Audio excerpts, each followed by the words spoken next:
Alhamdulillahirabbil alamin wassalatu wassalamu ala asyrofil mursalin sayyidina maulana Muhammadin wa ala alihi wa sahbihi ajmain amma ba'du. Ingkang sangat kula hormati niki wonten Habib Nabil, semua keluarga besar Habib Muntir, semua min usulihi wa furuhi sedanten ingkang kula hormati.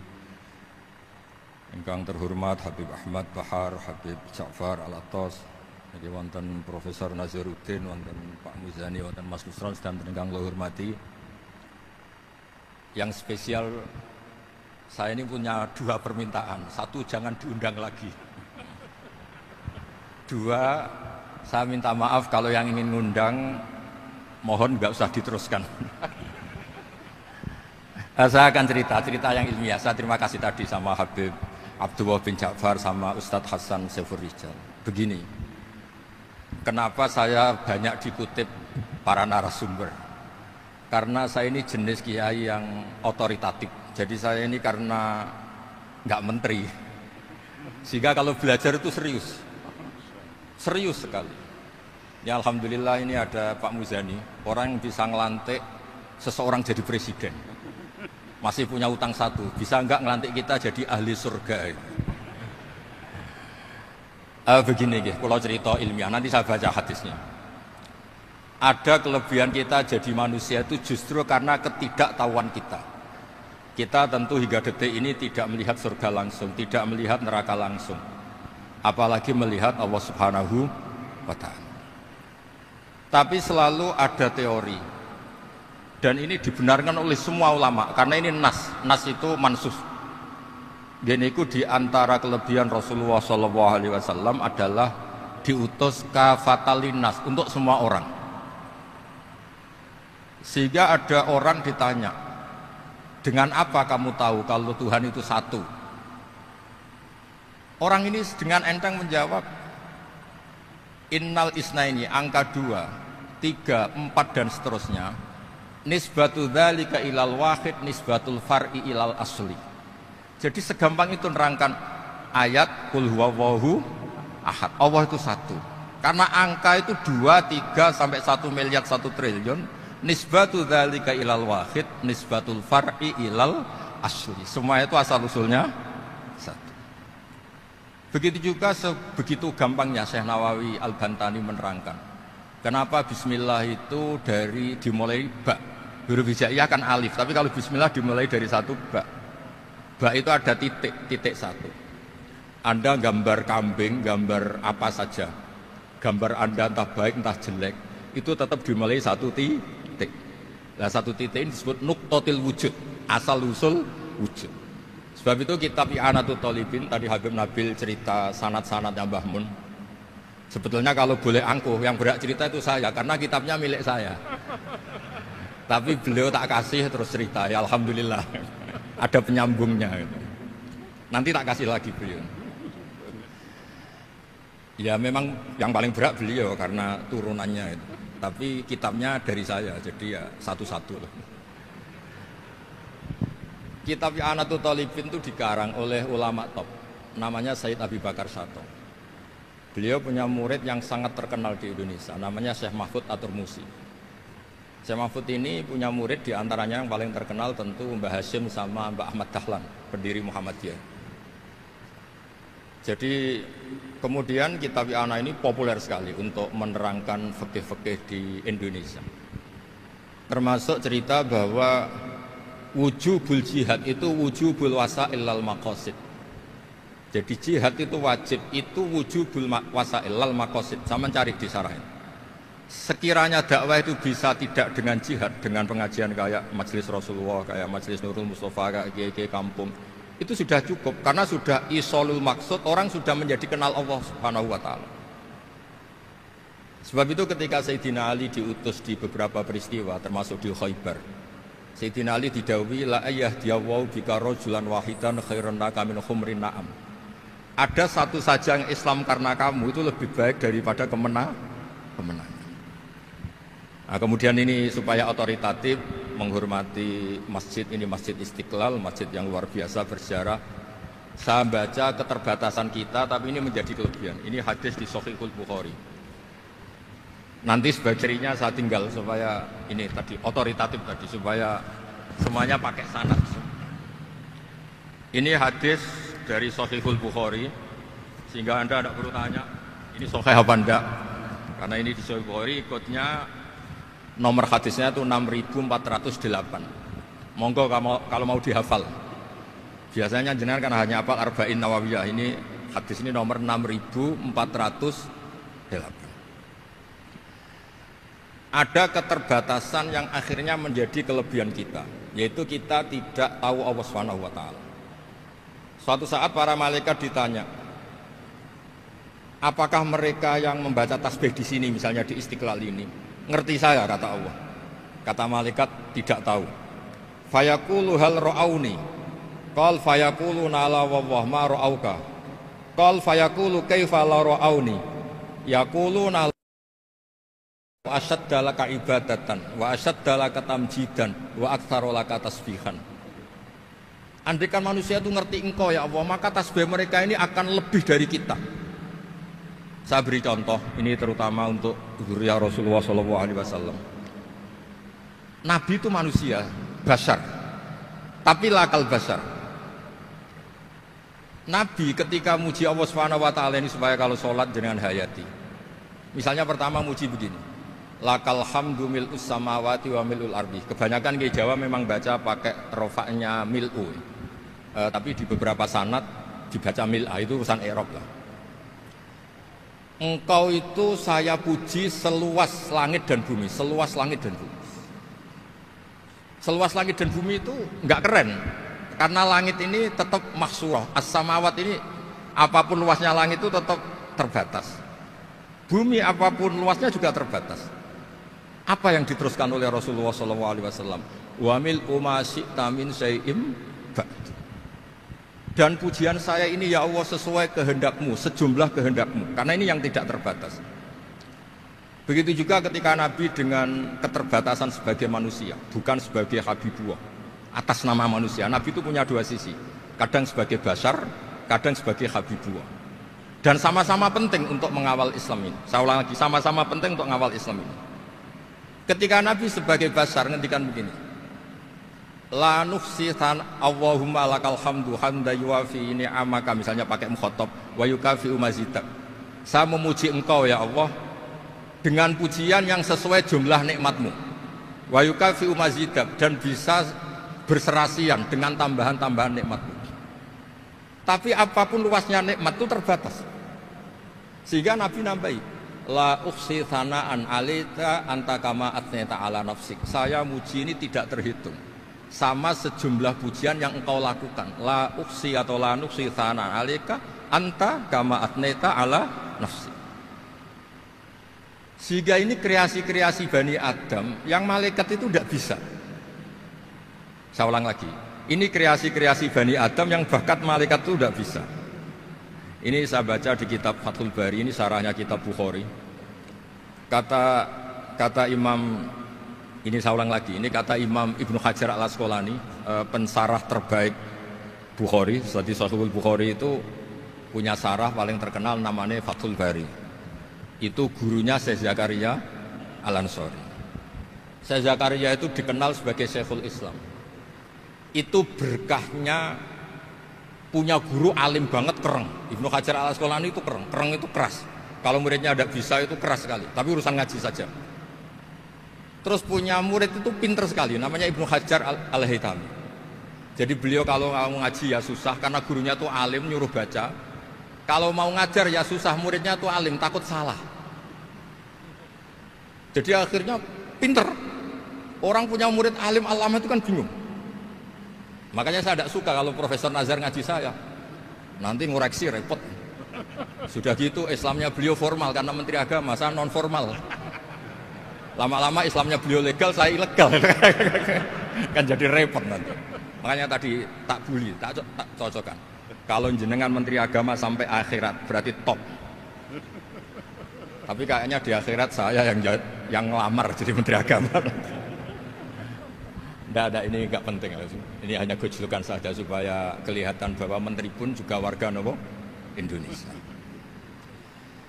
Begini kata Ibnu Hajar al-Asqalani, ini saya baca ya supaya penghormatan saya sama Habib Umar Hafid. Saya ini baca kitab beliau khatam serius, namanya Taujihun Nabi li Mardoti Bari, yang ditulis oleh Ustadz Fahmi bin Ali bin Ubaidun. Saya baca banyak, termasuk ketika beliau punya manhaj yang tidak populer, kata beliau fala buddha antuwattina nafsaka ala annana khudamatu hadal kaun. Kamu harus yakin bahwa tugas kiai, tugas ulama itu khudamatu hadal kaun, mengkhidmati semua alam raya ini. Dan jangan pernah putus asa, misalnya melihat non muslim terus kamu putus asa, ini non muslim enggak. Bisa saja suatu saat rubama aslama fakhsuna islamu, bisa saja dia Islam fakhsuna Islam. Nah, ini wirasah nabawiyah, karena dulu Nabi ketika dari kampung Abdi Yalil dan disakiti, malaikat Jibal itu usul supaya kampung itu dihabisi, kata Nabi apa? La bal arju ayukhrijawah min aslabihim ma ya'budu wa la yusyriku bihi syai'an. Bisa saja bapaknya masih kafir, anaknya Islam, cucu-cucunya nopo Islam. Kayak apa Nabi itu? Rojaknya Masya Allah. Nah kemudian ini kembali ke tasbih tadi. Kata Ibnu Hajar al-Asqalani, yukhadu min hadal hadis anna dzikral hasil min bani Adam a'la wa asyrafu min adzikri al hasil min al malaikah li husuli dzikril adamin ma akasrati syawaghil wa wujudi sawarif wa sudurihi fi alamil ghaibi bi khilafil malaikati fi dzalika kulli. Jadi kita ini enggak melihat Allah langsung, enggak melihat surga langsung, enggak melihat neraka langsung. Tapi cara kita zikir, wis nek wis di neraka yo nangis tenan. Padahal yo ora mesti mlebu neraka, lha nangis tenanan. Kayak apa iman kita? Nah, iman seperti ini sesuai kriteria awal sing dikersana Allah, alladzina yu'minuna bil ghaib. Maka andekan saya ini kok dikasih mukasyafah sama Allah untuk melihat surga, saya milih enggak melihat supaya ngikuti yang tetap ghaib.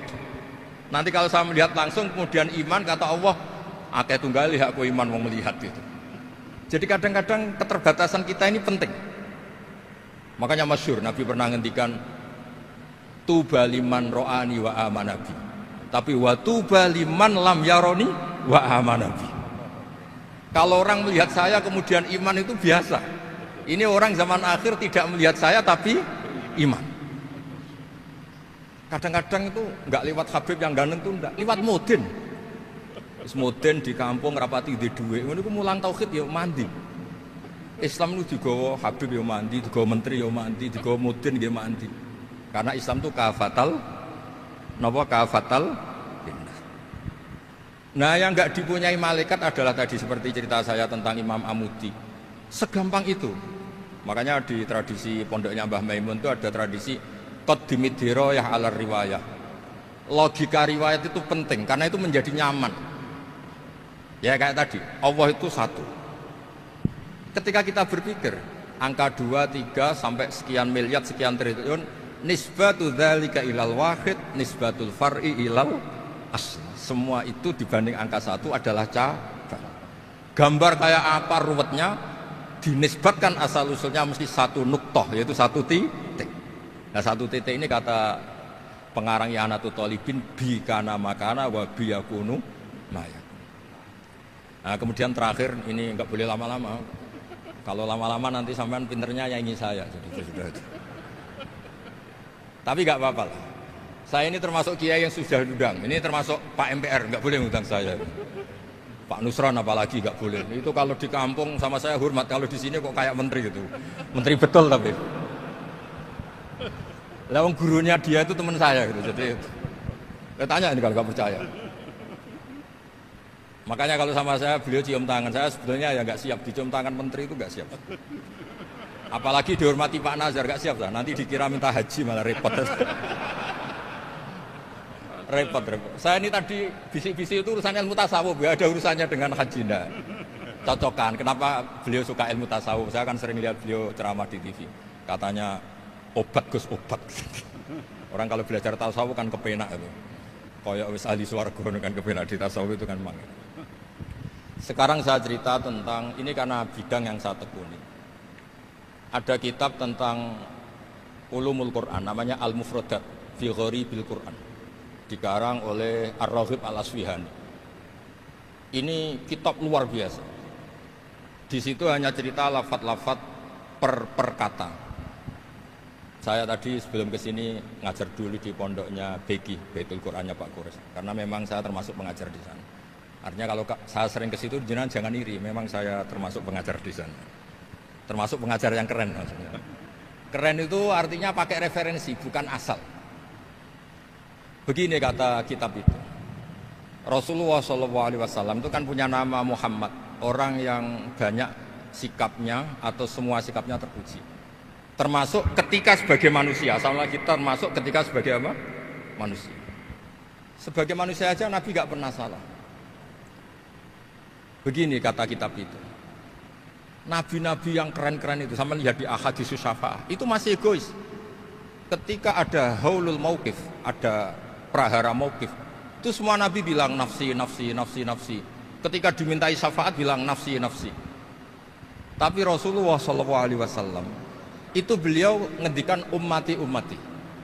Dan beliau ketika dimintai syafaat kata beliau sudah analah, saya bisa memberi syafaat. Kata beliau fa akhirru lillahi ta'ala sajidan fa yaqulu li ya Muhammad irfa' ra'sak wasal tu'tah wasfa'tu syaffa'. Kayak apa hebatnya Rasulullah SAW? Umumnya para nabi melihat akhirat itu sudah akhir dari semua amal.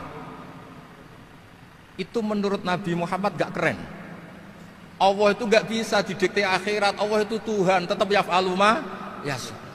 Jadi gak bisa misalnya sudah akhirat orang nyuwun sewu terus tanya, ya Rasulullah ini sudah akhirat kok jenengan sujud barang ini gimana? Ini sudah gak darul amal tapi ini darul jaza. Gak bisa. Akhirat gak bisa dibatasi. Karena akhirat gak bisa membatasi Allah, Nabi tetap dengan rileksnya minta sama Allah. Fa ahmaduhu bima hamida 'allamani ya rabbi. Kemudian saat itu saya muji-muji Allah dengan pujian yang luar biasa. Terus kata kitab itu, fa Muhammadun ahmadu min ghairihi. Makanya beliau punya nama Ahmad. Ahmad itu afal tafdil, bukan fi'il mudhari' waqi' mutakallim. Ini pernah madrasah dulu di Kutsian. Tamat. Terus.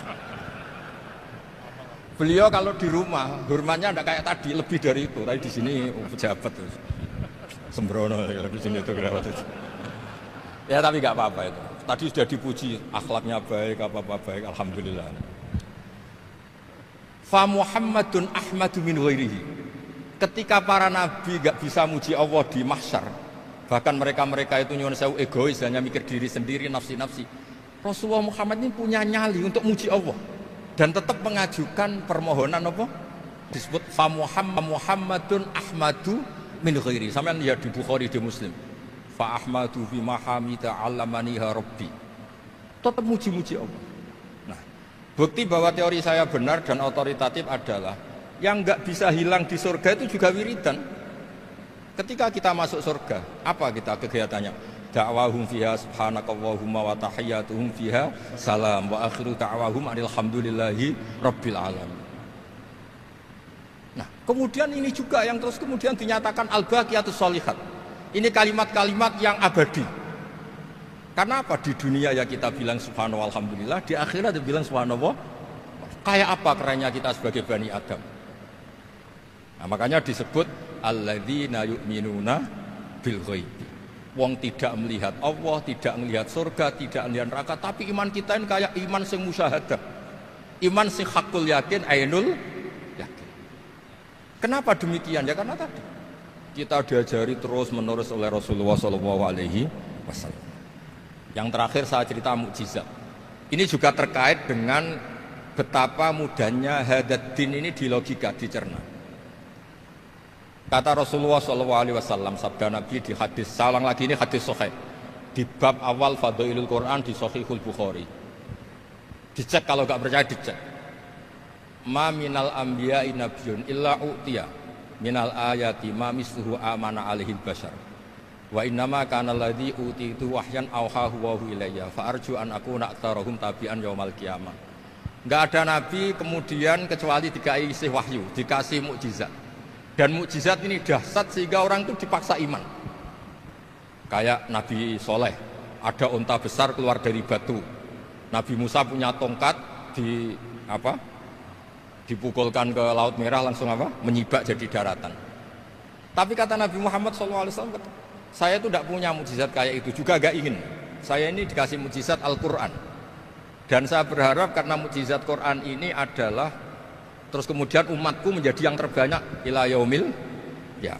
Sekarang kita berlogika. Ini kata kitab Fathul Bari lagi. Kita berlogika. A'jaza yu'jizu i'jazan. Sesuatu yang menjadikan orang lain nggak mampu disebut i'jaz. Kemudian karena ayat menjadi mukjizat, sesuatu yang kita sepakat tidak mampu. Nah kalau itu masalahnya, tongkat dipukulkan laut kemudian menjadi kering, kita mampu enggak? Enggak kan? Tapi pertanyaannya, Anda bikin nyamuk mampu enggak? Enggak kan? Anda bikin sapi, bikin unta mampu enggak?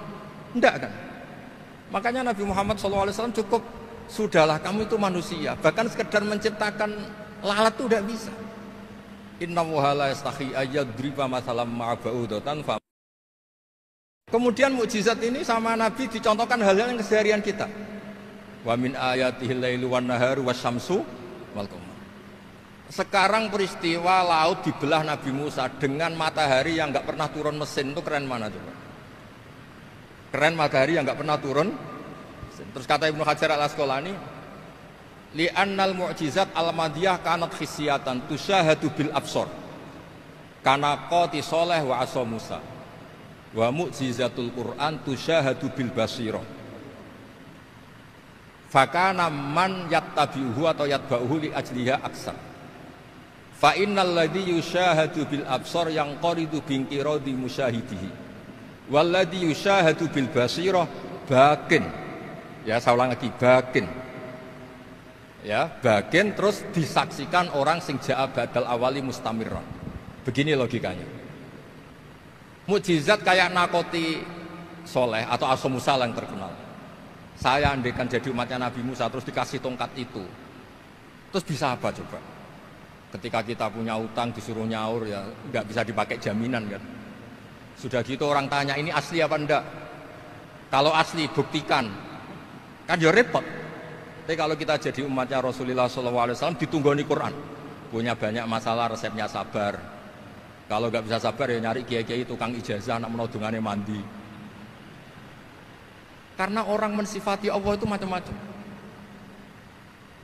Makanya saya pastikan nggak ada agama yang mengajarkan rasional kayak agama apa? Islam.